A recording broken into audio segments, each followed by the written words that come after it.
McGregor's made a big deal about the time that you guys have to put into publicising fights and give to the UFC. Right. When I've interacted with you, that hasn't seemed to be a problem. It's something you recognise as part of the job. Well, I can't really put myself in Conor's shoes. He does a tremendous amount of media. Him and Ronda Rousey, they do a lot of media. So, I don't know how he's feeling. Maybe it's a little too much. At the same time, we get paid millions and millions of dollars to show up. Few hours, today I have media for an hour, and then I got maybe another hour later. I mean, when you think about how much you're working compared to how much you're getting paid, we have a great job. So there's pros and cons, and I understand his feelings, but at the same time, we do have a great job that pays us really well. Yesterday about Conor McGregor retiring, you said he's not retiring. A day and a half later, he's not retiring. Oh yeah, yeah. Of course he's not retiring. No way. I even thought about retiring for a split second. When I was going through all my drama and throughout my darkest days, and then I thought about it. It's like, man, what a waste of a story. What a waste of inspiration and motivation for others. Like, it's like God gave us these gifts, man. We got to use these things. And so, that was easy. I knew he wasn't retiring. Going back to this guy's question with how the UFC's grown and obligations, media obligations, and being part of corporate America, don't you almost have to do those kind of things now? I mean, you got to do it. Dana White, one of his favorite quotes is to me, or I'm not sure who else he says this to. He said, Floyd Mayweather doesn't become Floyd Mayweather without doing a tremendous amount of media. I mean, that's why the world knows who he is.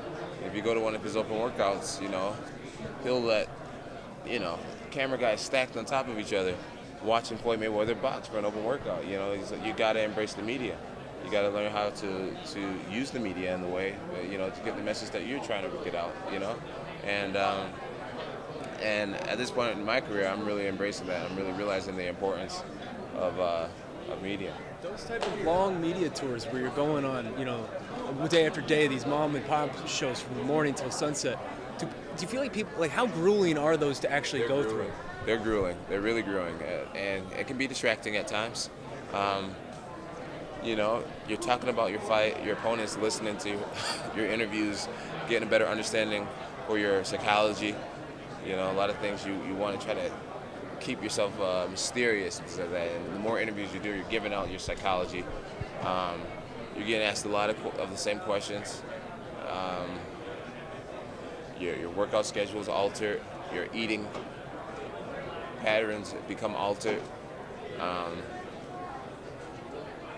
You feel sidetracked from why you're actually there. You at the end of the day, we're doing a physical competition, and you feel like you're being a star, and you're doing all this. You get what I'm saying? All this stuff that really has nothing to do with the actual fight. So it can be distracting, but at the same time, it's a part of what we do. Just like the weight cut, you gotta just embrace it all. And the more you get comfortable with what you're doing, the whole process, Should you be paid for your time for that type of thing, where it's a long tour like that? Yeah, we should get paid for our time. Let's all get paid to media. I think we are paid for our time, especially us high-level fighters. We make millions of dollars, and a part of that is the actual performance. But getting viewers to tune in is also a big part of the game.